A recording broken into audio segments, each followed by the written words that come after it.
Welcome to the Mind Chimp podcast. Jack, welcome to the Mind Chimp podcast. How are we doing?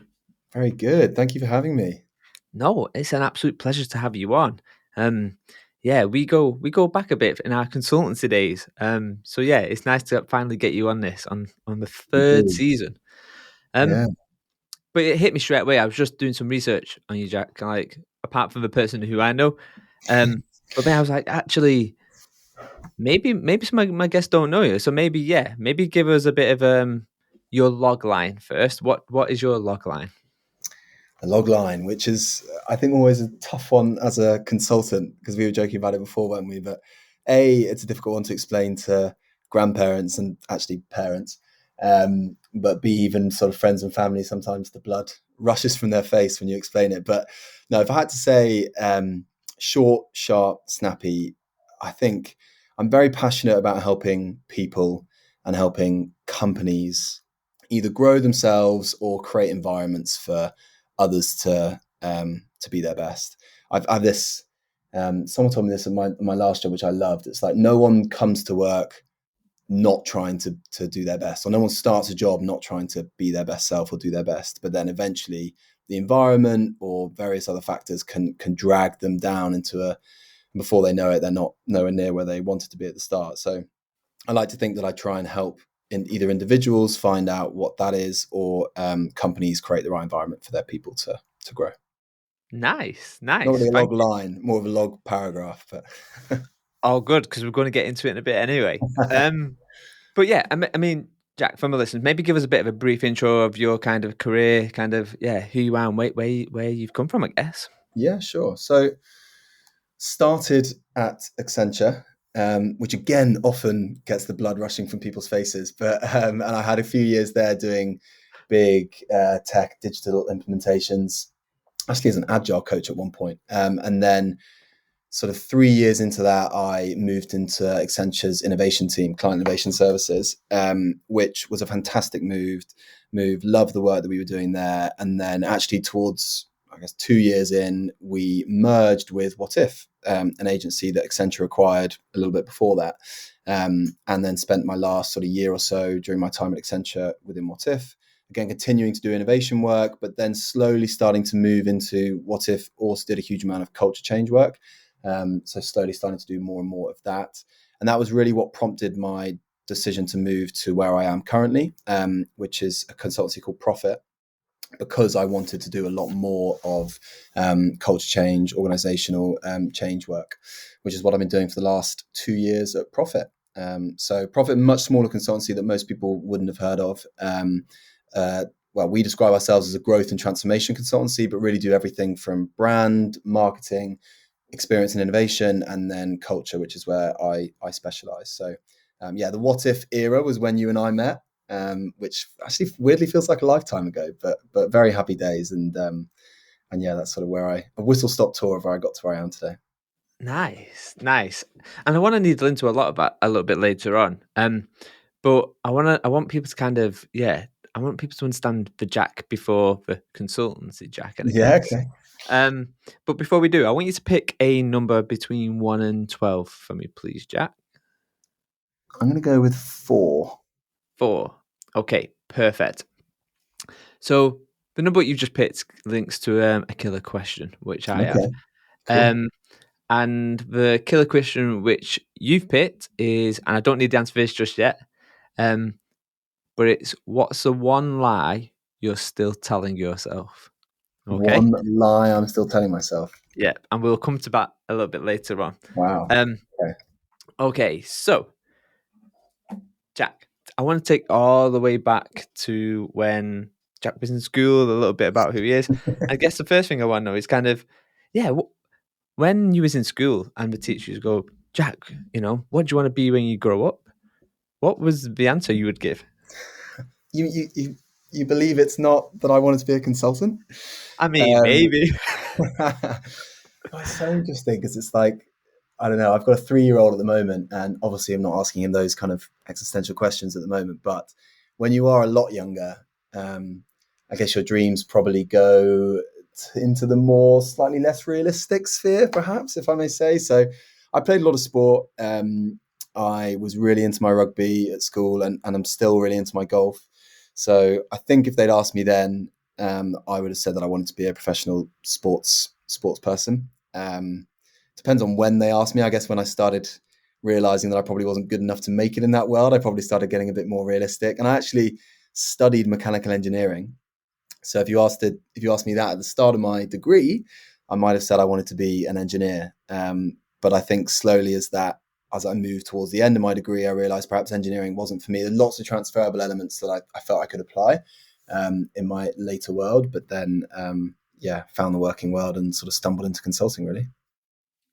It's a fascinating with consulting. I think a lot of people come into consultancy one way or another, but it's never like you say, it's Yeah, never a thing of we go, I want to be a consultant. yeah, Nobody's ever exactly. said that in the world. Yeah, So you got into kind of mechanical engineering. yeah, Um, but before you got there, I want you to kind of just have a think about when you was a little kid. yeah. Can you remember the first time you ever got in trouble? I remember at school, I think I answered back to a French teacher.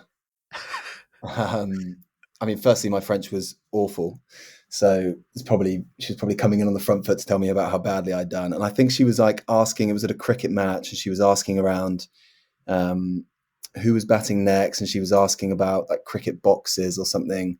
And obviously, I made some like immensely immature joke about a cricket box or something. I think that was the first time where my parents were called in and were like, "No, come on, you can't be doing very inappropriate jokes like that." So that was probably the first time I was like in trouble. But to be honest, I didn't get in loads of trouble. I think at school it was probably more in those situations, like I was with friends, but never anything like seismic or anything that sort of resulted in any massive repercussions. It was probably more just slap on the wrist and little bits in classes. So where does the love for sport come from? So you mentioned, you was big into rugby, then Yeah. you kind of into golf now, and I want to, did as rugby disappeared from your life now, or is it kind of still there Yeah. in one way? So um, combination of things really. My family and my dad specifically is very into his sport. So from a young age, we were always doing things together and have continued to do that into later life. Like we do all sorts of bike trips. He started our local athletics club, so me and my siblings would always go to that.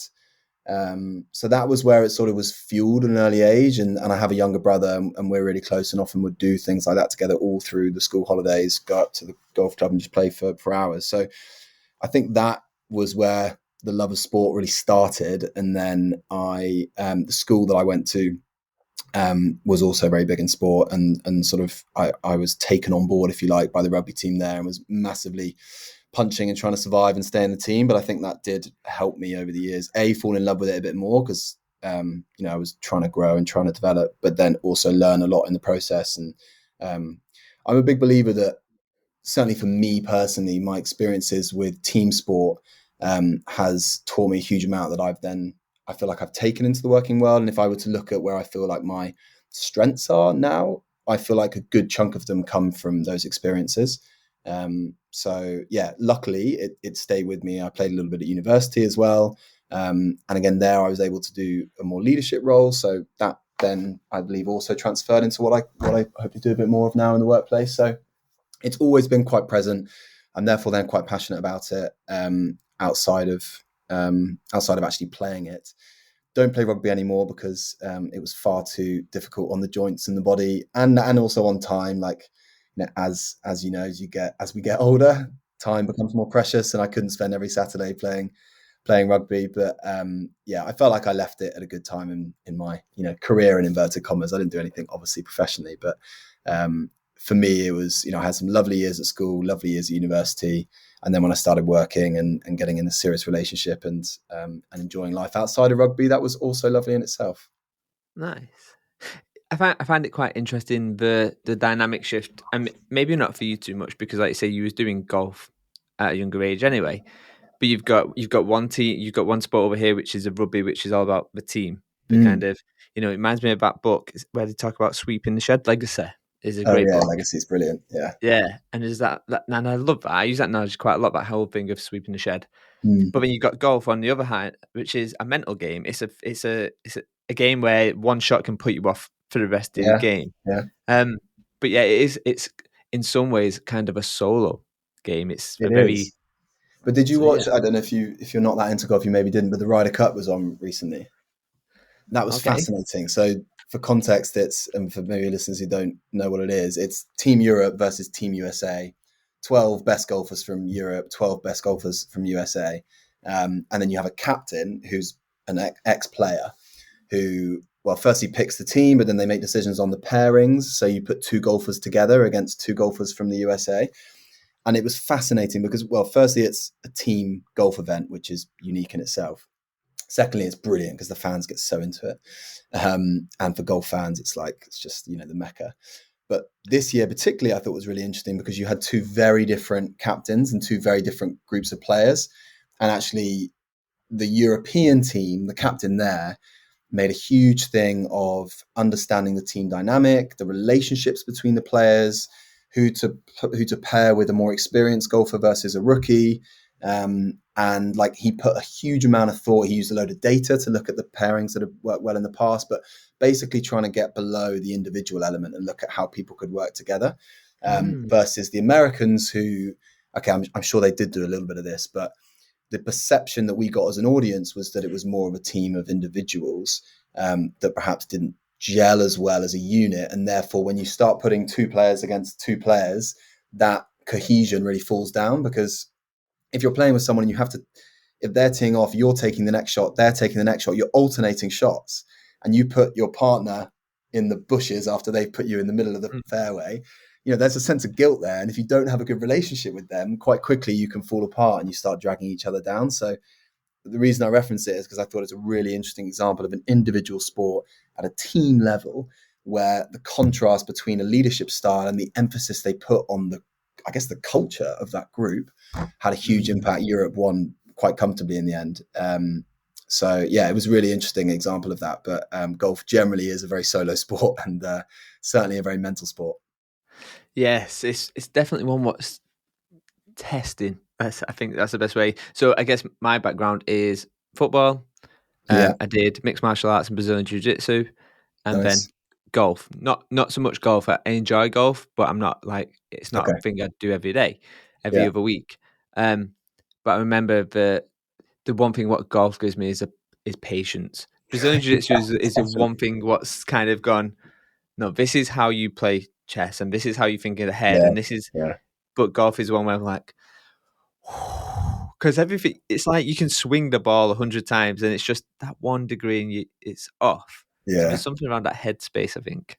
100%. It's also really interesting. All sport actually, or all anything new at our age, and when you're working, when time's really poor, is really hard to learn.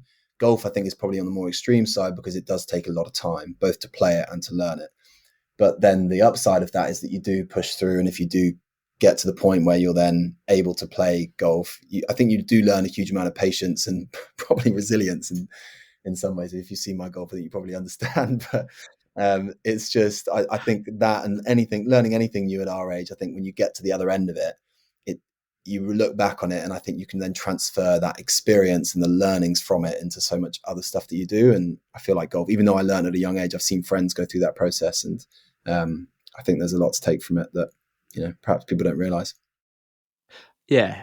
I think when I think about like the team, the rugby, the football, whatever, even at a mixed martial arts and jits level, like you have a club. The club Yeah, is a thing what backs you. So even when you're on the mats and you're rolling and wrestling, you still got that club massively. behind you. They're still there. Yeah, Um, but the bit which you touched upon on kind of golf, that whole Europe versus I think you said US. yeah, Um, I think team dynamic and team effectiveness is something what's just massively overlooked. People want culture change over here, yeah, but when they go right, well, you need to start the fires at a low level first and 100%. foremost. We don't do it, or it's overlooked. Hmm. Is that what you've seen in your experience, or? Yeah, definitely. I think that the looking at it at a massive organizational level is often the biggest stumbling block. People are paralyzed by the scale of it, and it's like the whole idea of starting really small and actually, I guess, controlling. what you can control as a manager or as anyone who's in a day-to-day, right? You can only really impact your immediate team, and then hope that in doing that, it either cascades and you inspire other teams to do so, or you share learnings and allow them to sort of take what they can from it. But yeah, I think there's a massive element of that. And it's actually, perhaps I'm biased because I think it's probably one of the areas that I've always naturally been stronger in, but I think it's an area that it's quite easy to improve, generally speaking. If you focus on few small things, doing a few of those things well, it can have a disproportionately positive impact on the team dynamic, business performance, a whole load of things. But people either don't often realize that, or perhaps don't prioritize it in the way that you need to in order to feel those effects. So yeah, definitely, I think perhaps not in my immediate teams, but certainly with clients and I guess in my bigger Accenture world, I absolutely saw that.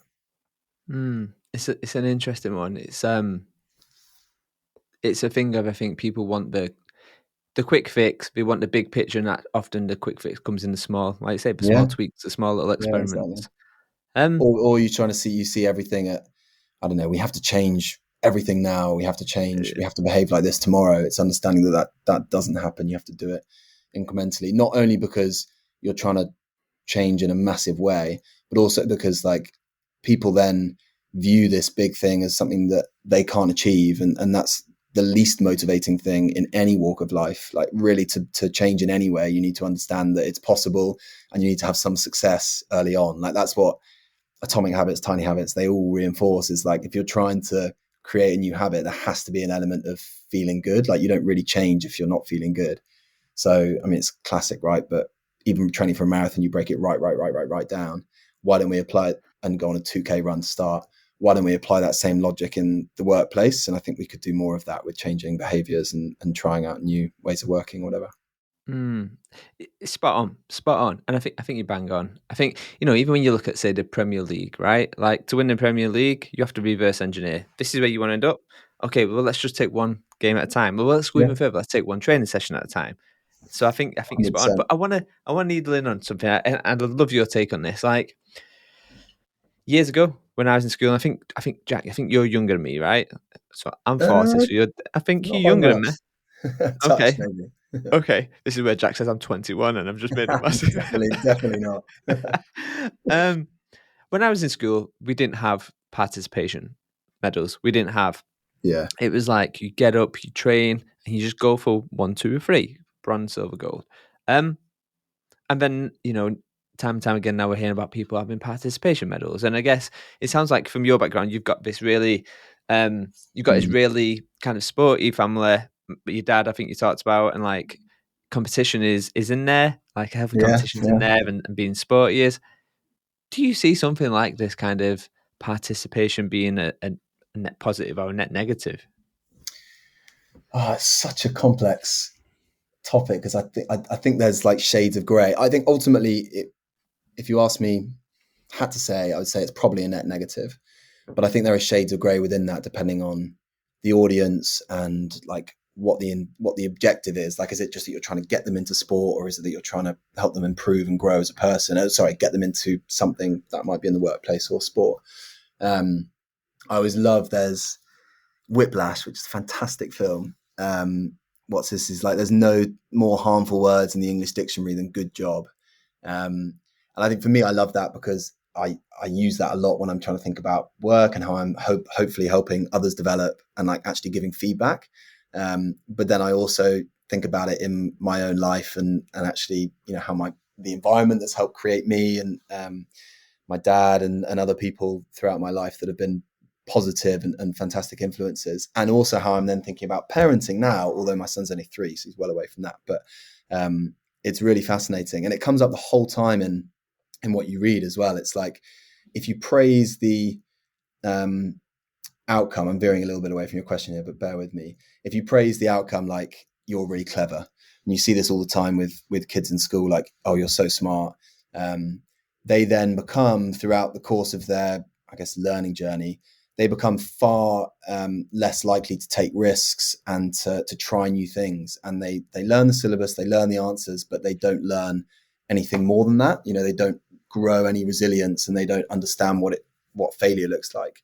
Whereas if you praise the process and progress, like, oh, you're such a good learner, and apparently that's been shown even with young children. If you say you're such a good learner versus you're so clever, it can have a massive impact on what people then learn to value. So they prioritize the learning element of it rather than on achieving, the goal and the winning. So I guess to answer your question, I think the participation medal or participation award is a really good thing if you're encouraging people to take part and start getting involved. But I think it becomes quite a dangerous thing if you're looking for people to progress when you start applying it sort of willy-nilly. I think there has to be an element of success and failure, but I think the really important part of the failure part is it's not just, okay, you didn't come in the top 3. Okay, fine, you didn't come in the top 3, but why not? What did you do? And you gave it your best effort, and that's all we can ask you at this point. If you want to get to those top 3, here's the things that I think you could do. And putting a bit more context around it, I think then you start to create a really rich environment that perhaps is, not seen enough of, I don't know, in younger kids. I'm not as involved in those environments, but yeah, it's a complex topic. I think I probably veer towards it's a net negative. I don't know. What are your views on it? Have you had experiences with it in the So I past? don't have no kids, so I'm firmly net negative. Why am I a net negative? I guess I'm a net negative for 2 different reasons. Because I think we talk about resilience and we talk around, I don't know, in school, again, it's an age thing, right? Like it was hard licks, it was getting hard licks, it was going through something Yeah, hard and yeah, coming out the back of it. And while um, you may not have won the cup or the medal or whatever, there was something around that self awareness what you got, whether you didn't win it or not. It's like, okay. And I don't know. I think something like that, measuring that's hard because you're doing it at someone who's, I don't know, 10, 12, yeah, 18, yeah. like 16. But I do think there's something around, I think there's something around um, promoting good habits. Like, oh, you've tried, like, 100%. this, but going back to your point, but I think, the award for participation, not so much. It's a real tricky one because if you take that question and then you apply it into the working world, Mm, we don't really reward risk takers, right? You've got a lot of the time the organization as a system is set up to reward safety. They're yeah, set up to yeah, de-risk, and it's a really tricky one. And I think these people who, these young children who are getting the participation rewards, if we fast track that yeah. 5, It's 10, damaging. 15 years, what does that look like then? I'm not sure. I don't know the answer. It's I I don't know. think It's an interesting. you need some failure throughout your whole life, but particularly in those very formative years, from, I don't know, perhaps 10 to 20. Some element of failure with the right support around you to Mm, learn from it and to grow and then apply it is, I think, so important. Well, so valuable perhaps later in life, because if you do manage to get that sort of holy grail of failing in the right way, having the support around you, learning from it, and then applying it in the future, like, that's just so valuable later in life. Because as you say, like, the big wide world is not as friendly and as supportive as perhaps school is. And yes, companies don't reward risk taking. I do agree with that, but it's more like all the other pressures that you get from life. yeah. A bit of resilience building that early on can be very valuable. It's funny just listening to you, like talking through that. Something just popped into my mind as you was explaining it. One of my big failures when I was in school as a young child, I must have been 12. Um, in I don't know if you did this in your school, but you have to throw, jump in, dive for that brick at the bottom of a pool. Yeah, Did you ever yeah, do yeah, that? And yeah, honestly, I must have done that about 15 times. And could I do it? Not for the life of me. And I yeah. remember there was a moment, there's a moment everyone was getting applauded for getting this fecking brick at the bottom of the pool. And I just got out with my toe to him and I was like, well, that's that then. And to this day, I still Yeah, struggle to dive to the bottom of a pool, like just in the water. yeah, yeah. Obviously, diving off a ledge is fine. But even to this day, I'm like, God damn. But yeah, It so still gets you. Yeah, haunts me. um, so amazing. I think there's a lot of times, as a consultant, you've felt this when you've gone for interviews or when you're in pitching and you've got to kind of say how good you are because that's what we tend to measure. I think Yeah, there's yeah. more value a lot of time in asking what someone's failure CV looks like. Mm. If I was to ask you what's the biggest thing on your failure CV, Jack, what jumps out? Great question. And like it's funny because we preach it a lot in any kind of culture change work and any form of innovation work because it's such a huge part of that. I'll probably give a couple because they're quite different. Okay. So to be fair, this was a little bit older. I was must have been early 20s, so it wasn't at school time, but we were at a friend's house. One of my best friends went actually at his parents' house and they were away.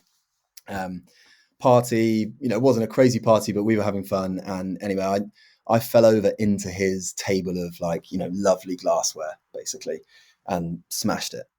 And I was fine, fortunately, but yeah, lovely glassware that just completely obliterated, basically. And this was late at night, and I knew the dad, and we had a lovely relationship. But I also knew that he really treasured this glassware, and he was quite, he liked his things. So I sort of ummed and ahed for a while about what to do, and it ended up calling him, in the early hours, and then basically just apologizing straight away, say, look, this has happened. It's all my fault. Was just completely honest with him, basically.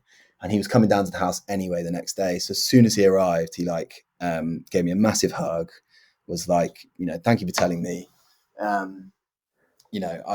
We'll get through it. We'll not get through it. That sounds very dramatic, but I really appreciate you telling me, basically. And my takeaway from that was that obviously it was terrifying at the time, and I wanted to think of all the different excuses that I probably could have come up with, but actually walking into it head on and saying, this was me, and this is what I'm going to do about it, and actually earned a huge amount more respect, and I guess actually handled the situation much better as a result.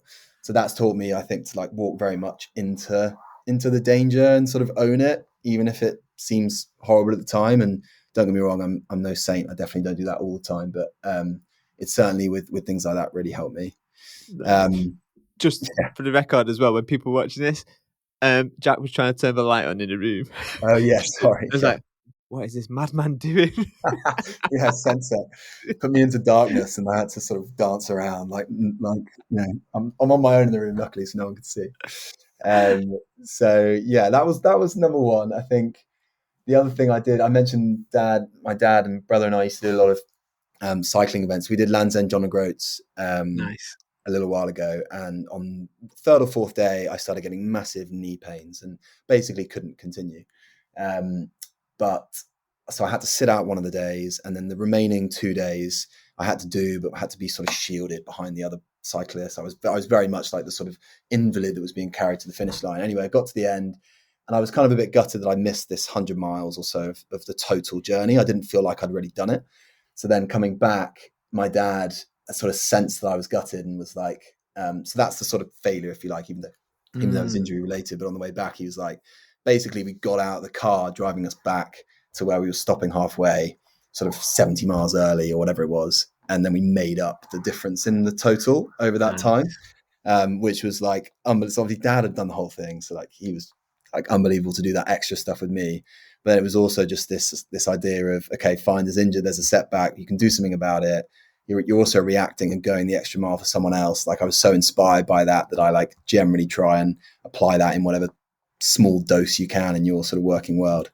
But yeah, that's always something that I try and take with me. And then, I don't know, final thing, which I guess isn't really a failure, but I do reference it constantly because it's coming up more and more in the fast-paced nature of the world that you and I work in, is dyslexia. So and this is something we've spoken about in the past, and it's not something that impacts me, hugely, but I do feel it when you're trying to move at a ridiculous pace. I need more time on things than other people, certainly that I work with, do. And sometimes that can trip me up if I'm not able to plan it into my work, as I try and do previously. But even if it's just proofreading things one more time, I'm getting better at sort of trying to work within it. But yeah, it's something that has tripped me up in a number of ways over the years. It's a fascinating one, that one. I was having a podcast recently, actually, and we're talking about kind of neurodiversity and just in general. It's an interesting world we live in, where we go, yeah, you can be yourself here, and you can come in Yeah. here and your dyslexia and whatever else. But then when you get there, it's like, oh, but only if you conform and only if you work within our world. And a lot of the time, this kind of neurodiversity is a Yeah. it's a Yeah. lip service. It's a lip service because the system doesn't bend for people like me and you who have Yeah. dyslexia, dyspraxia. How, what, there's people who will listen to this who will be listening and going, oh, well, how does Jack overcome it? Like, what tips would you give someone if you have got dyslexia, dyspraxia, or whatnot? What tips would you give them? I mean, it's very personal, I would say. Mine is probably not on the extreme side, but so how it sort of shows up with me is my spelling's really bad.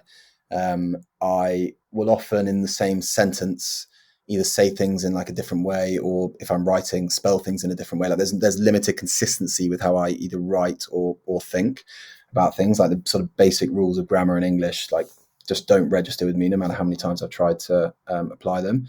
The different ways of sort of processing, a bit like this is more on the sort of cognitive diversity side of things, but different ways of processing information. Like I know I'm much better in a room with people rather than reading a screen. So I think that would be the main bit of advice I would say to people is try and understand when you're at your best and when you're not at your best.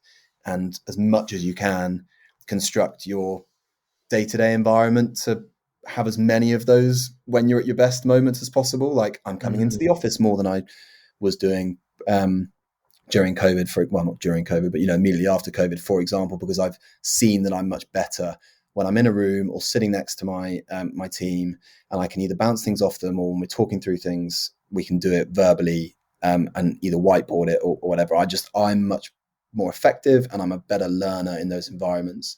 If I'm having to review something that is just reading text and copy, that's when I'm not as effective and not as helpful, essentially. So I either call that out if I'm very comfortable with my team. I'll either call that out and just say, I'll give some comments here, but we'd love to discuss it tomorrow, type thing. Or I try and sort of orchestrate it so I can have those environments where I am able to be my best. And I certainly don't put myself in a situation where I'm the last reviewer on something that needs to be really well crafted and grammatically perfect and great spelling and great use of English, because that's not a strength of mine. So I guess it would be understand your strengths, understand where you're not as strong, and try and either develop the areas that you're not as strong in. Obviously, that's a priority, but also understanding where no amount of development is actually going to make a huge amount of difference. mm. I like something that you touched on there with the whole kind of creating the support network around you. Like, Mm. for example, you'll create the thing of, well, let's get in a room and let's whiteboard it, like create that support network around you. One of the things which I've started to do probably over the last maybe 4 or 5 years is find what I call my critical friend. So the person who is really good at that bit what I'm really bad at. So currently at a company who I'm at right now, there's a guy called Tom. Tom has an eye for detail on Yeah, words. yeah, Like, he should really be an English teacher, if I'm being honest. But he's good. So I can send over the guff, the high level, the kind of the stuff what we're good at, the creative yeah, thinking and this and that. yeah, And in our mind, we go, it's a great piece of work. And then I'll hand it over to Tom, and Tom be like, there's a word missing here, there's a full stop missing there, there's this, there's that. And it's that kind of dance, finding that person who counteracts them moments and yeah, identifying your yeah. your critical friend in the business who can help do that. I think has been critical for me, like really helping me for sure. So important. So important with like friends at work and also socially as well, although it's not as tangible as it is with work things, but equally if they have a different way of viewing life or a different way of giving advice or a different way of looking at a problem, like there's loads of benefits of having friends that are ultimately similar in many ways, because those are the people that we're drawn to and come closer to, but if they have a slightly different perspective on something, then I think it's super valuable. Yeah, I completely Nice. agree. Critical friend, I like that phrase. Nice. Yeah, I guess because we see that a lot of time, right? Like, if you think about your social media presence, whether it be Twitter, X, whatever it's called now, or the people on Facebook, like you can easily fall within that kind of echo chamber, right? Then people who have the same Yeah, opinions as yeah. you and the same views of you. I really like that. Kind of find that friend, but who has that unique tilt on it. A little Nice, bit. nice. Um, I want to think of a book. Okay, so I mean. We've talked about dyslexia, dyspraxia, but I think the general conception is, oh, you don't read then. I'm like, oh no, I read a lot. I really Yeah, enjoy reading. yeah. And that's a big, massive misconception, I think, a lot of times. what would be your favorite book? What's the one book what you kind of find yourself either going back to or recommending? Referencing, Or, or yeah. yeah. Oof. That's also a tricky one. So I also really like reading, like yourself. And actually, I never used to read until about 6, 7 years ago. Never used to. My grandma got me the summary of Shakespeare, which was basically meant Shakespeare's most popular stories, but written in everyday English rather than Shakespearean. And I really enjoyed it. And then because she'd given it to me, and I was quite keen, she's a massive reader. I was like, it sparked a bit of a maybe I should get into this thing called reading. And then since then have loved doing it. But I do generally read more books that are applicable to either my work or developing myself. Like I read not a huge amount of fiction.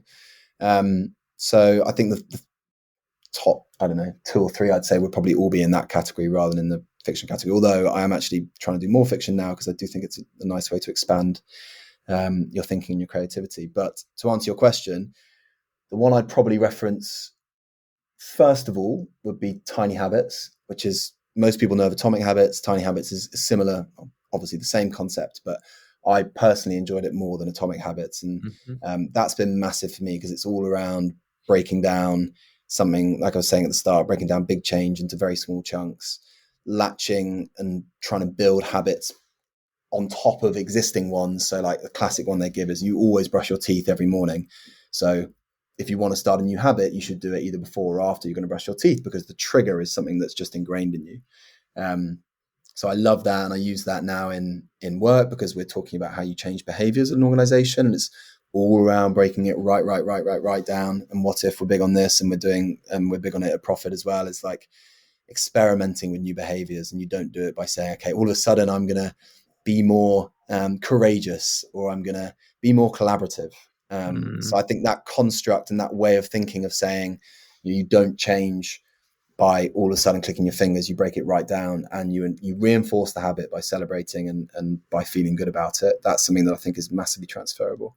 I love the Culture Code, which I've read a few times because it's actually, there's a lot of All Blacks references in there, like sweeping the sheds, because it talks about, and for me who love sport, it's like you can apply so many lessons from these high performing teams into the business context. And they talk about organizational changes in that as well. But I love that as a book, and the storytelling element of it I thought was great. And then probably finally I'd say would be Black Box Thinking. So Matthew Syed, big fan of his, and Black Box Thinking is one of the first books I read and found it fascinating. Not only the idea of learning about failure, but also the insight that they gave into the different industries and how they vary and the impact of that. Like the airline industry and how you learn from every mistake and it's publicized and everyone then changes in that way, versus medicine, which is generally mistakes are stigmatized, and it really harms someone's career and how they're perceived, and ultimately then how they can develop and grow and progress if they own up to mistakes and if mistakes are associated to them. But the downside of that is people sweep them under the rug and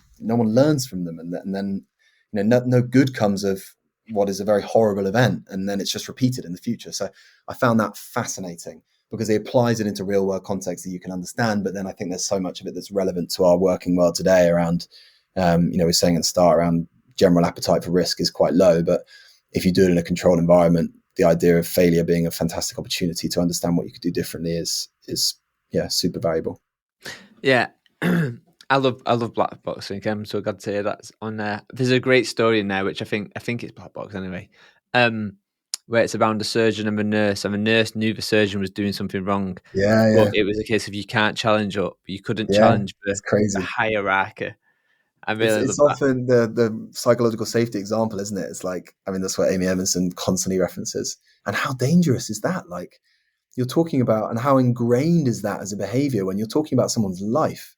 But because of the hierarchy and the system and like what is not condoned as a behavior, people don't want to do that. And actually, you see it in airplanes where co-pilots back in the days where it was very hierarchical, they're literally they know they're going to die, but they don't speak up because of what's ingrained in them. It's just crazy, but it makes sense when you think about these environments. It just seems so illogical when you think about it from like a human behavior perspective.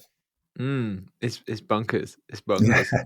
yeah, Um, I want to get into your work a little bit more, but before we do, I asked you a question, which was, What's the one kind of lie you're still telling yourself? Oh What's God. your answer on that, Jack? Um, that is a tricky one. The lie you're still telling yourself. I feel like actually it would come from a sort of double negative world, in that, you know, everyone has imposter syndrome. I think in certainly when they join new roles or and then you're in a new environment, and depending on how severe that feeling is or the environment, how long that goes on for, I think you can start to believe a lot more about yourself that just either isn't true or you think is much more exaggerated than it actually is in reality. So I think there's probably a lot in there that I'm still telling myself, like, I don't know, you always question how smart you are or how good you are in certain situations. I think there's probably some lies in there that I'm ultimately telling myself. Like, you have to look at, if you're able to progress and do well in a career, there's obviously you're doing something right, and perhaps there's those elements that should do better at banishing within our own heads, but there also can be the fuel that drive us on sometimes, so it's hard to completely banish them. Nice. Yeah, it's it's an interesting one when you kind of going back to your kind of point there is like you can tell yourself how good you are, but often when that happens, you tend to overlook the luck what you've had. Yeah, Like I yeah, think about it all the time. There's times I'm like, great, I can talk about this and I can talk about that, and I'm doing this now. But I'm like, yeah, but actually, there's parts of it which were just down to being in the right place at the right time. Like you could yeah. be the best thing in the world, and sometimes it is that lucky break. So I love that Mm-hmm. you kind of thinking that going, actually, yeah, am I as good as or am I? Should I be doing this? Should I be doing that? Like I think that's in what we do. Like Yeah, that's something yeah. what should be ingrained into everything, right? Yeah, 100%. I mean, it's also one thing that's easy to say, and then in the reality of your day to day, it's much harder to do, and that's definitely me veering more towards the latter of those. But yeah, I do agree. It should be as present as you can make it, essentially. So currently you're at Profit, Yeah, and I guess how did you go from doing kind of mechanics? What was it? Yeah, engineering. mechanical Sorry. engineering. Yeah, yeah. Yeah, Good question. to being at Profit, doing what you're doing right now. Like, walk me through Yeah, that. Tell yeah. me about the kind of the mechanical engineering first. I mean, mechanical engineering was quite classic in that I was strong at maths and physics. Wasn't very strong at any art subjects, or certainly wasn't very strong at English. So a little bit of process of elimination, but I also quite liked the practical element of mechanical engineering. When I got to university, I also liked the practical element of it, and I liked the fact that you were working in often quite random teams with often language barriers and solving a problem, all working together, divvying up work, and I liked that element of actually you could get to the whole. Some of its parts can sometimes be greater than the individual. I've phrased that wrong, but you know what I mean.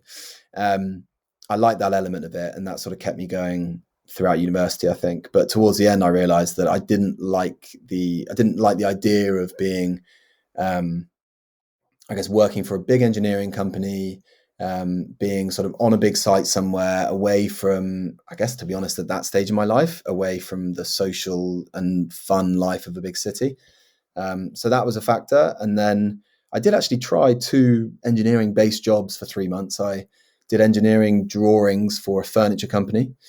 Um, yeah, it was kind of niche. And then I worked for a banknote manufacturing company as an engineering graduate, both for 3 months, while I was sort of finding my feet a little bit. And neither really scratched my itch, so to speak. So I did what a lot of people do when they fall into consulting. It's like, I don't really know what I want to do. I want some variety. This route is going to give me a good foundation and allow me the level of flexibility that I need at the moment, because I don't know what I want to do. So that's basically how I landed up at Accenture, and did 3 or 4 years there, where I think I said at the start, but I was very much sort of finding my feet and working out what the hell consultancy was and what the hell business was also.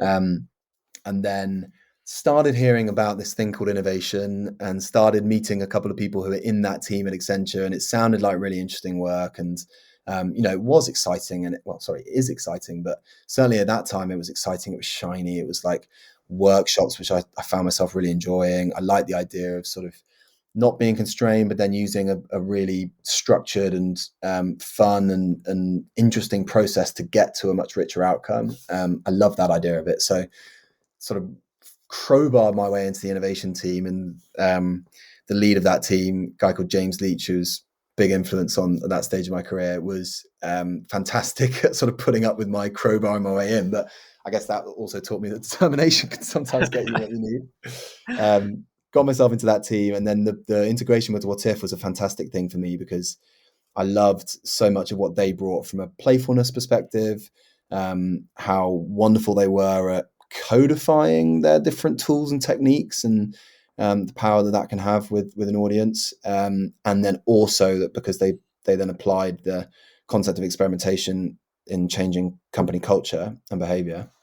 That was just fascinating to me. It came at a time where I was also feeling that in my own world. Like, we came out of COVID, or we went into COVID, where, as everyone did, there was a bit of novelty in that first lockdown, but also companies were like, what the heck are we going to do?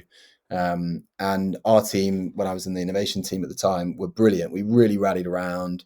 We had all these different initiatives. So like at one point we had every morning, the whole team joined a coffee, and we rotated the host, and we did quizzes and games and everything.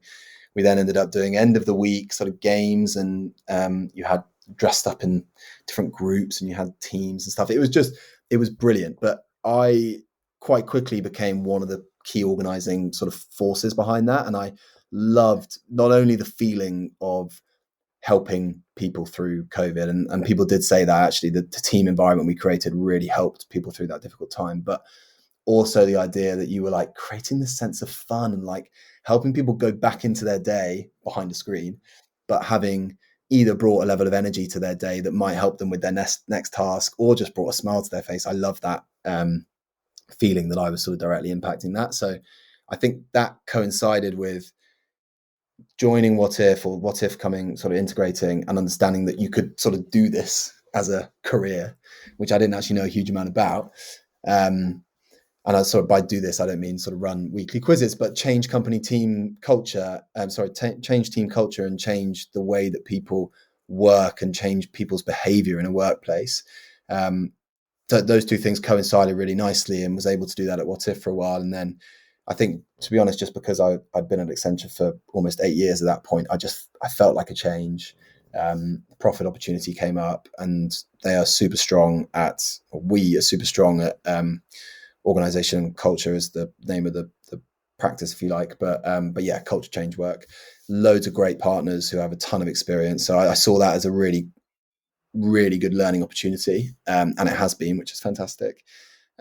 Along with doing a lot of other, they probably do a lot of brand work, which I've also tried my hand at from time to time, which I was interested in because it's a bit of variety. But I guess that's the journey to go where I think I can really see myself staying in now. The culture change space. I think I can see myself there for the foreseeable.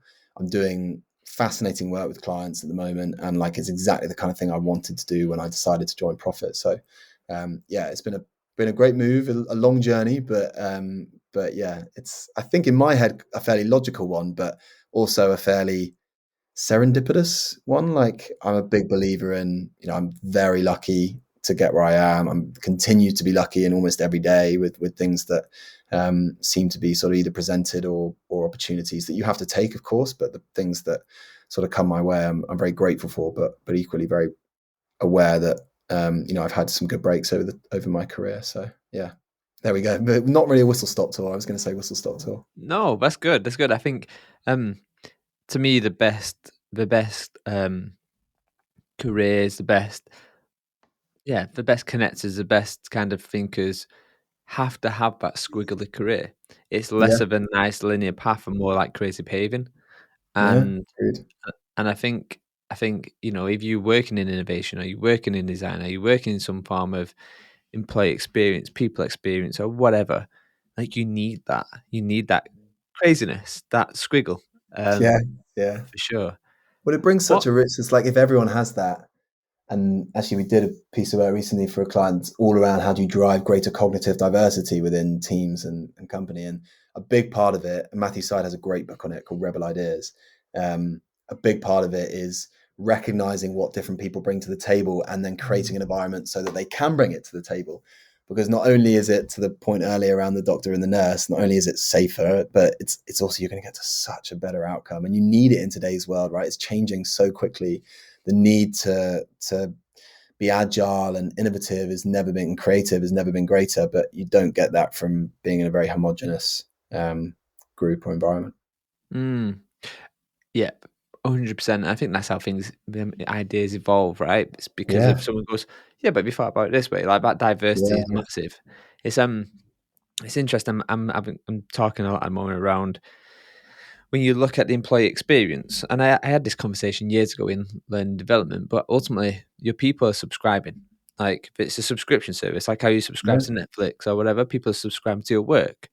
They describe based on the products, the services, experiences, and interactions, and whether they're going to subscribe for another day, another month, another Yeah. year. Yeah. So And true.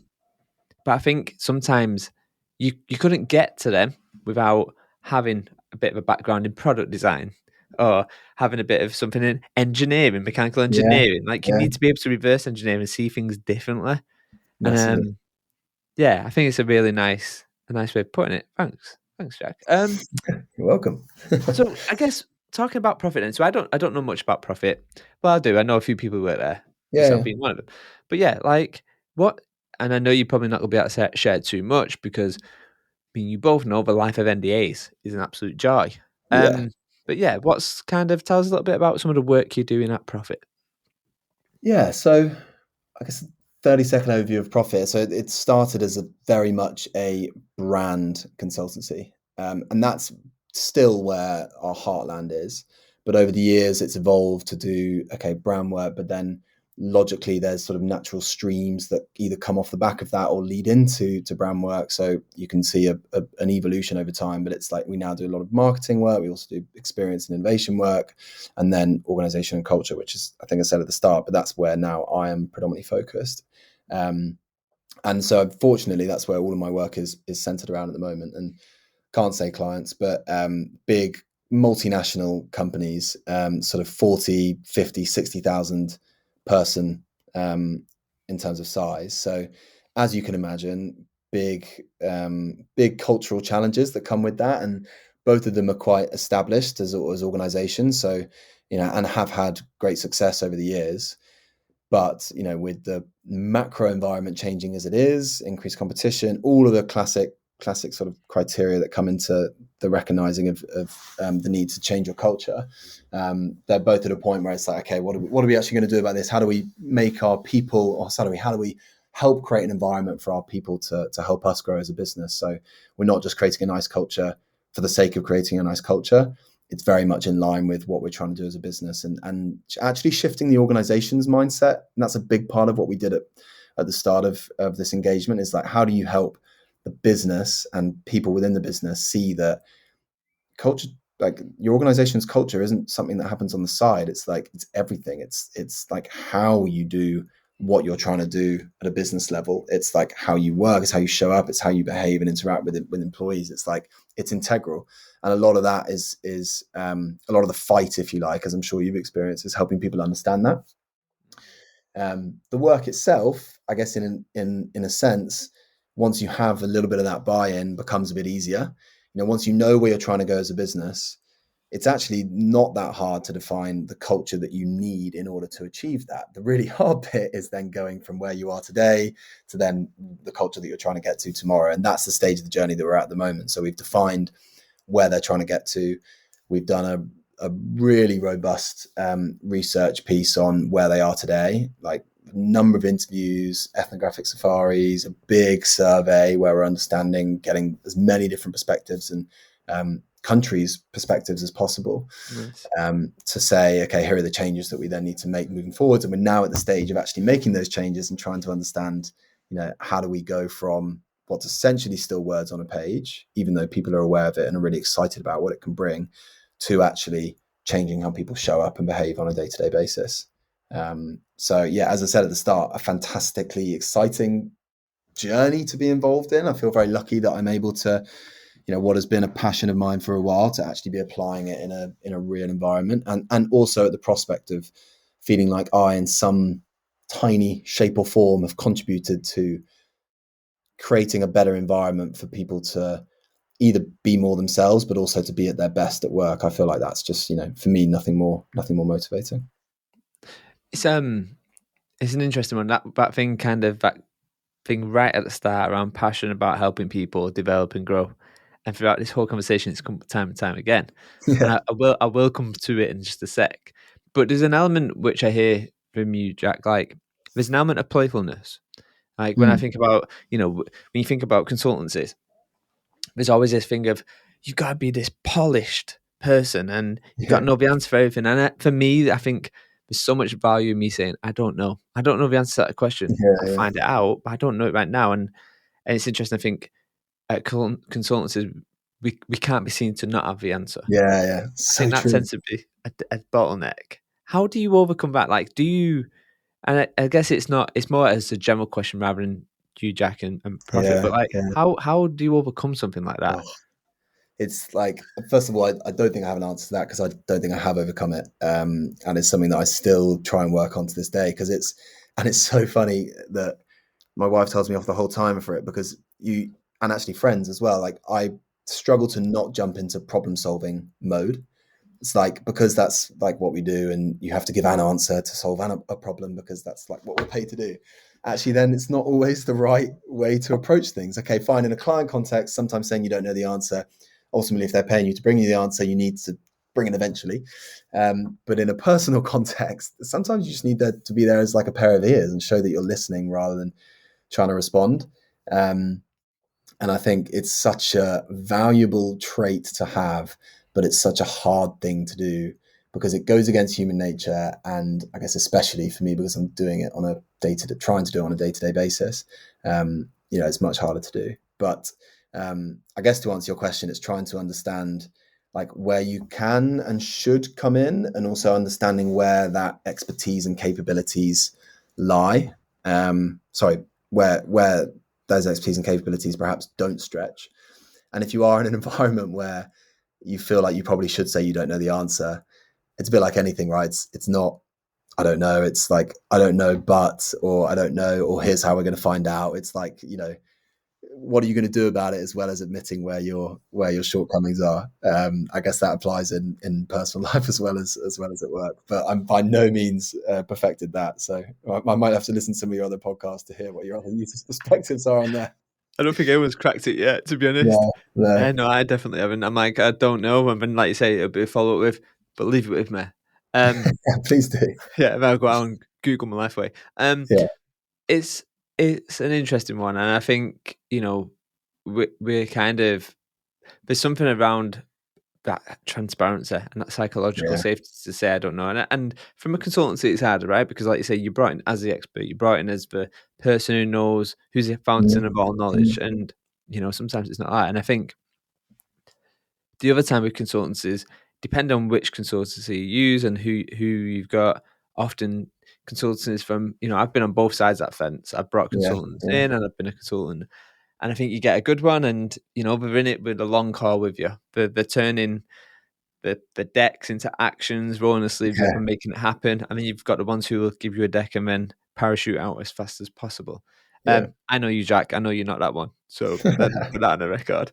But I guess I want to kind of get into that thing of growth and that development. And as a consultant, you're doing that with your team who you have around you. You're doing that with a Hmm. client. But what's been your biggest growth moment this year? Ooh, this year. I think actually I've been um, quite good at applying my tiny habits mind to my personal life, which I like did the classic. To be fair, the last year or two I've been okay at it, but resolutions and then you don't do them, etc. But I've this year been quite good at actually saying, I've read Tiny Habits, read Atomic Habits. What am I going to do? So like at the end of brushing my teeth, like I do all these different things now. It's kind of crazy actually, but it's helped me stop biting my nails a bit. It's helped me get better at golf. It's helped me strengthen an ankle injury that I had. It's helped me be a bit more present because I do sort of breath work. So you can start to see all the different things I do after brushing my teeth, which is kind of crazy, but that's been a really simple but powerful way that I've actually been able to start to achieve some of the things that I set out to achieve at the start of the year. I think from a work context, we're getting to a stage. So we started this work with the client I referenced earlier at the start of the year, where we define the new culture. We're now getting into how they actually bring it to life, and there's real excitement around the organization around like what this could bring and the opportunity and the environment that it could create for people who perhaps haven't felt like they've had that historically. That feels really special, to feel like we've not only played a part in it, but also created a sense of belief that this is legit. We're not just coming in and throwing a new culture on the wall and making some posters. Like, we are doing something about it already. So I think that part is, I'm very pleased with. And then at home as well, like, it's always there's an element of fatherhood that doesn't escape you. Lockie's now he's just turned 3. So I guess if I'm looking at 2023, he's been in quite a formative part of his life. We've potty trained him, which is, nice. I say, a massive success, because it's taken a very long time. So that's probably the greatest achievement this year.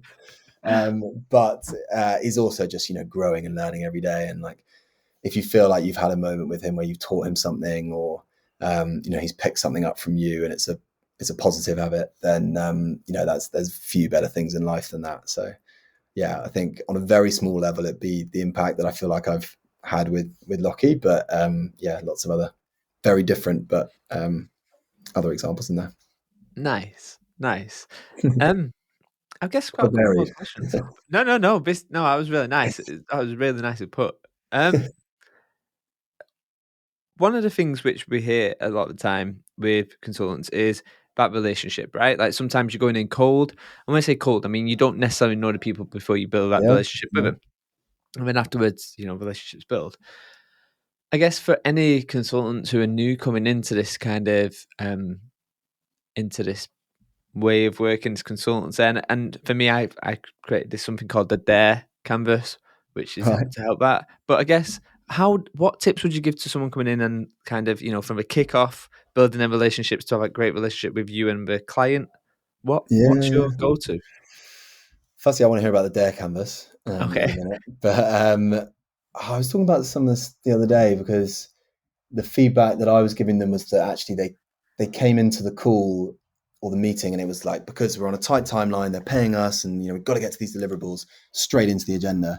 And actually, I think that's the biggest mistake that anyone can make in building a relationship. Like, if you find at the start of the project it's quite difficult, but you can have some form of kickoff that gives you some ammunition, if you like, to use in the later projects. But whatever it is that you can understand about the other person in the relationship, okay, in this example it's a client, whatever you can do to understand a bit more about them as a person, what makes them tick, what they're interested in, what they're passionate about, like, do that as early on as possible, because it just gives you so much to riff off in any later engagement. Like, if it's at the start of the meeting, from a week on, you can ask them about, I don't know, how their child's getting on at school, or how was that performance that they were going to that evening. Like, really simple things, but like, no one wants to join any form of interaction just going straight into the meat and drink of the conversation. Like, everyone likes to talk about themselves, and you feel infinitely closer to someone if you feel like they know something about you. And actually, right at the start of my career, when someone told me about this, I used to be quite systematic about it. Like, I used to sort of keep notes, certainly on very senior clients and ones that I want to try and build a relationship with. I try and keep notes on, I don't know, whatever it was that they told me that they were interested in, whatever it was their kids were up to. And yes, that's a bit scripted, but at the start, it helped me sort of build that muscle of, it's important to remember these things. It is valuable, and you can then use it in a future context. And when you start to see the impact that can have, it then, I don't know, makes you more likely to do it in the future. So, and like, you can create these environments as much as possible in those first interactions, obviously by asking questions that can sometimes seem quite forced, but it can be as simple as, what are you up to at the weekend? But also in kickoffs, even the energizers that you run, it's not an introduction to hear their role and the number of years that they've been at the company. Okay, fine, that is important. But it's also an energizer to understand, draw what they're passionate about on a piece of paper, or what's their superpower, or I don't know. You think of so many different playful things that just get them talking a little bit about themselves, that as a nice side point, give you ammunition to then use in the future, but equally helps build a connection with them at the time. Which I know I'm preaching to the converted because you do that so well, but yeah, it's something I've found to be very effective over the years. I love your approach on there's two things that jumped out there. Very human, playful again. And it's, I know you anyway, so I'm trying to not be too biased, but you are a very human centered, very playful type of person. And I like the idea of that systematic approach. I remember writing in my start of career, I used to do like little mind maps, and then I used to pull them out Nice. and have them ready just in Yeah. case. But I think so. I've got a theory on this, and tell me this. It might be nothing related, but I think for people like when I got diagnosed with diagnosed, it feels weird to even say it, but got told I had dyslexia and dyspraxia in Yeah. uni. And they said one of the big things is you will not remember instant, like your short term recall isn't great. Long term's great, short term Yeah. isn't. So we can have a moment now and you may say, "Oh, my dog's called Rufus," and then I'll forget about it because we're getting into Yeah. the meat later on.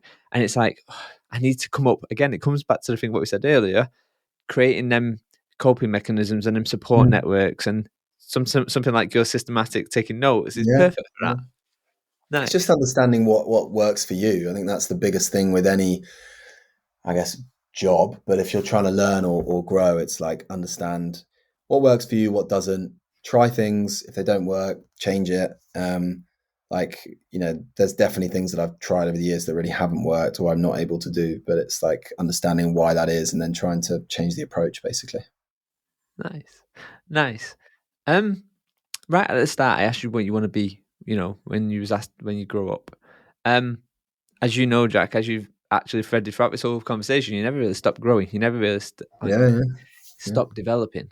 So I guess if I was to ask you this question now, Jack, what do you want to be when you grow up? What would you say now? I love that you're subtly saying that I'm very young, which I'm not, but I appreciate the compliment. I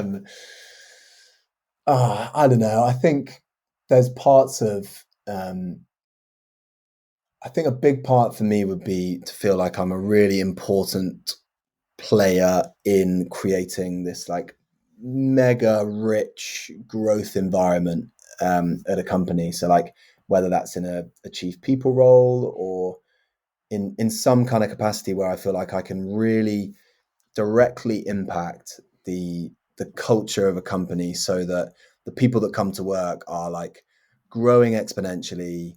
They're having a great time. They look back on it and say, that was a really key part of my career that was is instrumental in shaping what I then end up doing later in life, or whatever, but equally had a great time along the way. I think without putting a sort of role on it, I feel like if I can be doing that on a regular, hopefully permanent basis, then that would be success for me.